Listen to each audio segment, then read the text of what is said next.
Hello, I'm going to talk about my views on the importance of Gaelic and the importance in particular of stories in Gaelic in the context of the Wellbeing project Ada is Sund being run by Cumann Yachtri Uyishtatua, the North Uist Historical Society.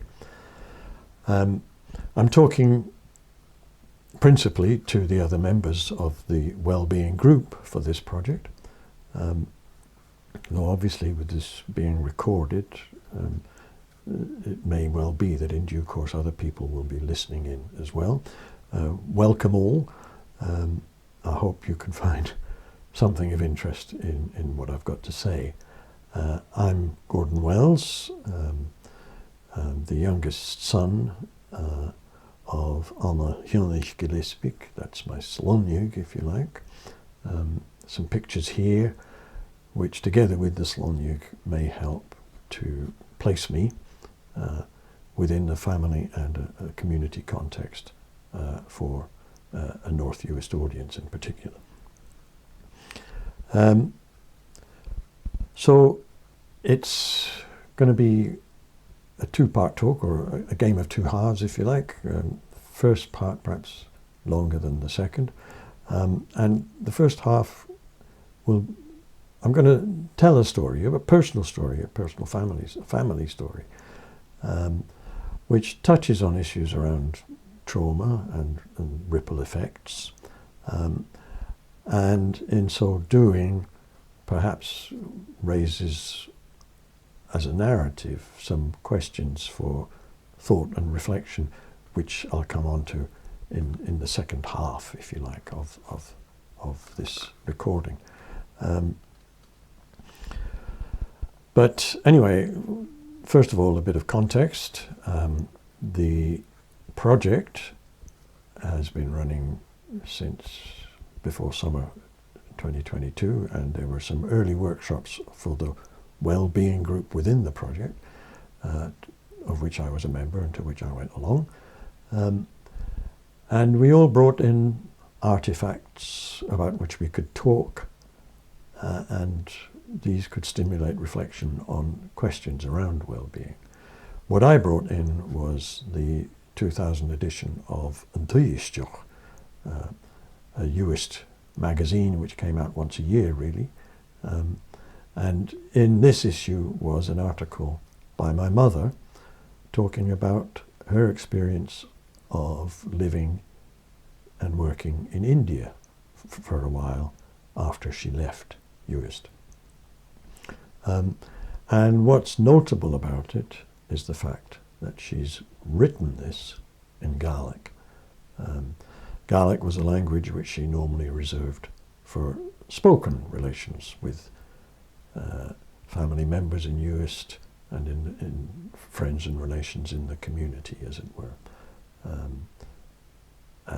So it's notable that she chose to write this in Gaelic. I think what may have been going on was she was getting on in age herself, and she was perhaps wanting to lay down some kind of permanent record in her own tongue. And the only way she knew how to do that was through writing.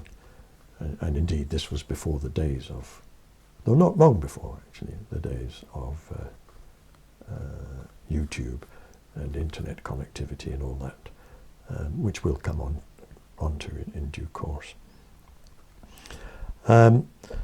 So that's the context.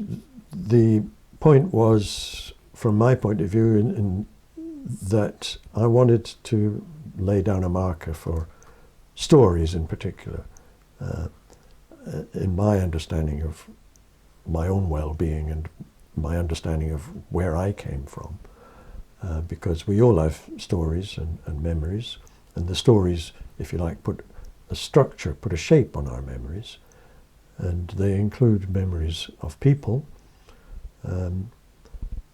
who themselves had stories and memories, and those memories would be of people who themselves had stories and memories. So you can see that there's, in my way of thinking of it, there's a kind of circular or cyclical nature to this. which links generations together and helps me to know where and who I come from. But I'm not going to tell the story of my mother. I'm really going to tell the story of her youngest brother, Norman. Mum was born in 1916. She was the 8th of 9 children. Norman was born in 1920, and he was the last, the 9th of 9. So Norman was Mum's kid brother, if you like. And my brother was going through his attic just recently and came across some of Mum's effects, including this pound note with a note of explanation going with it. And that's really where I'm starting from for the story of Norman. Let me just read out what she wrote. £1 note carried by Norman from the time he left home right through the African and Italian campaigns for 4 years until he returned August 31st, 1945. He gave it to me shortly after that. I keep it in memory of God's protection of him. This is very emotive for me. I don't mind saying that. I mean, I've told this story a few times now and read out that passage, and it's not often I can get to the end of it without a lump in the throat. Because Norman's story was in many ways quite a sad one, though there is a happy ending. As I said, he was born in 1920, and we see here that he left home to go to war in 1941 when he was not more than 21 years old, still a very young person, a young lad. He did come through the war safely, as we know, and 4 years later, and he was back in Uist, physically unscathed as far as we know, but not the same, not in my mother's account anyway. She felt that he wasn't right in his head. He'd obviously suffered harm of some kind, mental harm, some kind of trauma, shell shock perhaps you might call it these days, having seen military service, or PTSD perhaps, post-traumatic stress disorder. And he didn't settle when he came back, and very shortly after that he was away again, and first of all, as far as we know, to Tanganyika, and here's a letter that he wrote back to Mum with a photograph, and you can see the message that he put on the back of the photograph. This is round the back of the house. My days of driving in the Western Desert have come in very useful in Tanganyika, Tanzania. For roads are very bad and often overgrown with long grass. Jack of all trades. Or is it Jack of all traders? I'm not sure. Norman. So that's a nice letter, I guess, for a sister to receive from her brother, in foreign parts, but sounding and looking happy. But then after that, everything went quiet, and no word was heard of him for a long, long time. He didn't reply to letters. There was stories to the effect that he'd moved on to Australia, perhaps had joined the Australian Army, perhaps even seen more conflict in Korea, which may have done further harm. So he was literally a lost son, or lost brother, in my mother's case, until the early 70s, when my cousin Sheila, daughter of Maida Tiani, one of my mother's elder sisters who lived in Toronto, was spending time in Australia, and by some means or other managed to trace down Norman in Australia, finding him in a bad way. There's a story to the effect that there was a skyman involved in the act of retrieval, if you like, and maybe even Norman's control of English had suffered in some way, because this Skyman was held to have helped to re-identify him through his knowledge of Gaelic. Anyway, that's unclear, but an interesting possible angle on the whole story, that it took another Gaelic speaker to actually help track Norman down. Anyway, so he was refound, and then the family managed to get him back, repatriated to this country. My mum and dad went to meet him off the plane at Heathrow and helped get him up to North Uist, home, to stay with Morag Hielny, the eldest sister in the family, and her husband, Donald Allen McIntosh, at Soundedy, where he lived out the rest of his days, calmly and contentedly, as far as we know, helping out on the croft, occasionally showing his nephews who were visiting how he snared rabbits, smoking his roll-ups, and so on. So a happy ending in that respect, or certainly the happiest of possible endings, I suppose, given some of the trauma which he had obviously gone through in his life. This picture of Mum with him in North Uist, with Donald Allen as well, says a lot to me. Mum wasn't ordinarily terribly comfortable in camera, but I find that smile a relaxed and contented one, to know that her brother was safe home, back with the family in North Uist. So that's the story. The youngest son of a fully Gaelic-speaking family, going away to war, coming back damaged, going away again, getting lost, and returning home to the bosom of the family. Some of this recorded, and what's interesting about that, of course, is that as a Gaelic-speaking family, they always spoke Gaelic to each other, but when it came to recording significant events or keeping in touch with each other across continents, between Canada and Australia, they wrote to each other in English. So there's a bilingualism going there, which is deeply rooted, and touches on the most personal things within a family history. So those points prompt me to reflect, with my sort of language teaching or researching hat on, prompt me to ask questions, really, and those they've occupied me for some years now, and I've written about them in various articles, etc.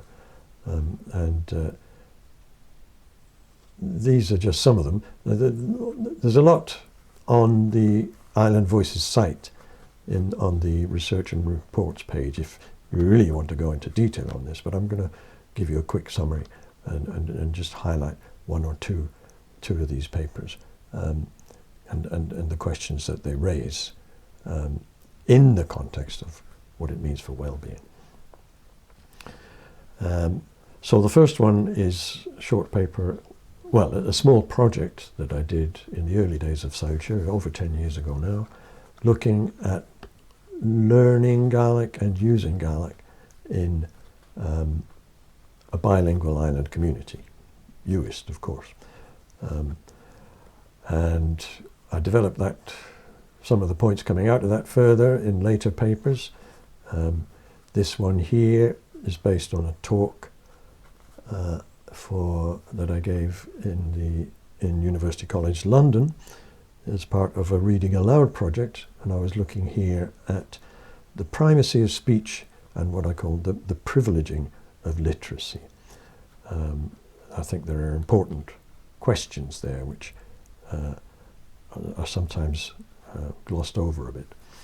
And then lastly, sharing Gaelic voices, which hopefully looks forward in a positive manner to some things that, could be done, to perhaps involving new technology to mitigate some of the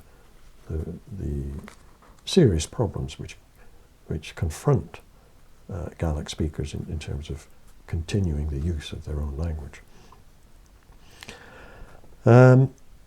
So the first one about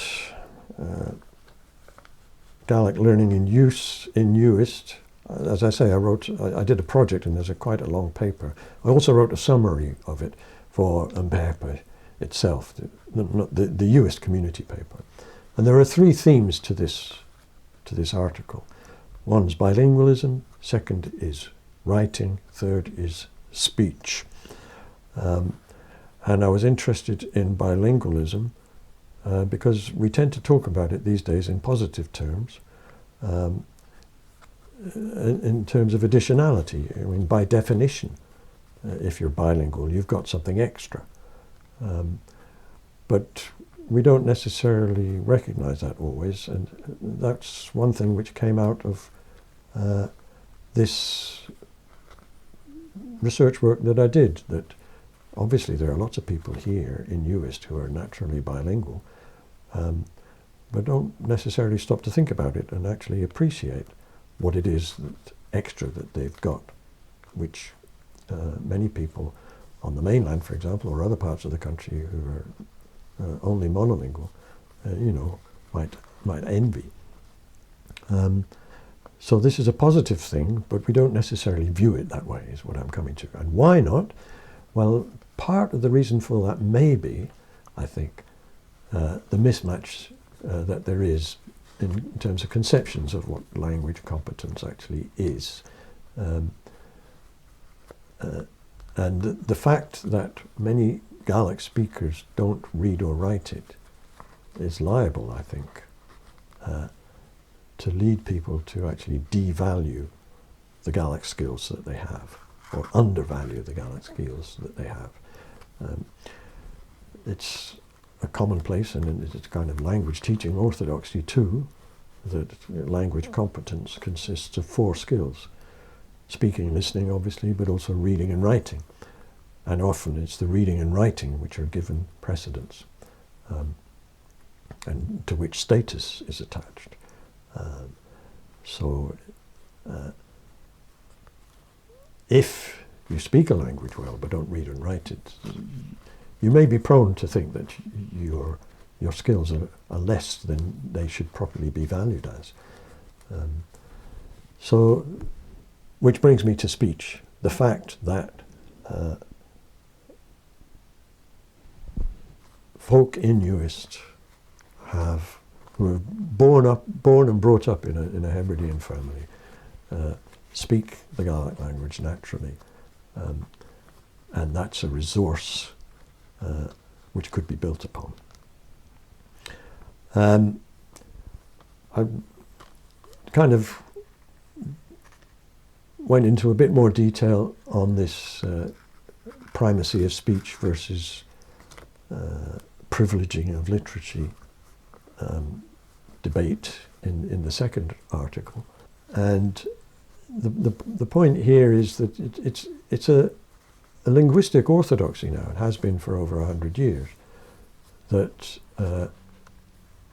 language, apart from language for sign language, is primarily mediated through speech. And you don't get to learn how to read and write language until after you've learned how to speak it, with our first language certainly. And it's not necessarily the case that you do learn to read and write it, or even that you need to learn to read and write it. And that's perhaps the most controversial point in today's orthodoxies, that you're somehow lacking if you don't read and write the language that you speak. And it's partly that the Island Voices Challenge project aims to challenge through profiling voices in particular in the title, and through recording the Gaelic language in speech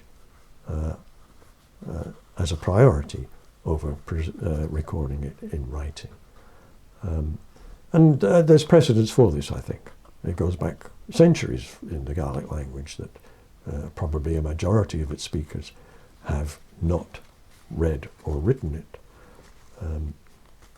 Yet here it is, we still have it in the 21st century.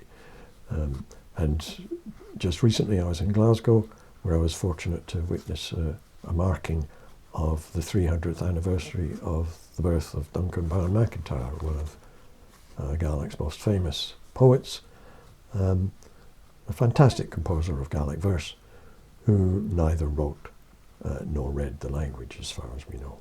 So winding up, I'm saying that in Uist we have a good knowledge of Gaelic as a rule, comparative terms at least. It's going downhill. Younger people don't speak it as well as older people. But nevertheless, there is a resource here, and there's potential for sharing in a way that hasn't been possible in the past, because we are now living in revolutionary times as far as communication is concerned. We have the internet, and we have smartphones, and these open up all sorts of new possibilities which have not been available to previous generations, and which allow us to actually reconnect with previous generations that are now past, as we did in one of our workshops, where we were listening to and discussing a recording taken from the Topolendulachish site. So there is potential there for technology to be a part of a way forward. And that's an issue which has two aspects to it, at least. There's an infrastructure aspect to it. There's no point in having great internet if you can't access it. So connectivity is there, and that's an infrastructural issue. We might also think of policy frameworks as being part of an infrastructure issue, that there needs to be, to the extent that policy can influence use of language, then there needs to be a sympathetic framework for the use of Gaelic, supported in policy terms. But on the individual and community side too, because these other issues are in a sense political ones which take collective action, and it's not fair to just lay it on the backs of individuals to make progress on that front. But at the individual level, what I want to suggest is that there are things that we can all do to help ourselves improve or safeguard our own sense of who we are, and therefore our own sense of well-being, because we do now have access to means of reinforcing our Gaelic and sharing our Gaelic with family, with friends, with the community, and wider still. And that's perhaps where I want to leave it, that the Ada survey showed that there was widespread concern across the community about the state of Gaelic in North Uist. That speaks to a well-being issue at community level, because this concern is shared not only by Gaelic speakers and Gaelic learners, but also by community members who are not Gaelic speakers, but nevertheless recognise the importance of Gaelic within the community, and are reluctant to see that resource dwindle and disappear. So Island Voices is one way of addressing that at one level, and it's what I've been pushing, and I hope that if there is a connectivity issue, then that's an infrastructural issue which has to be addressed community-wide basis. But the skills issue is another one which we can take on ourselves, I think.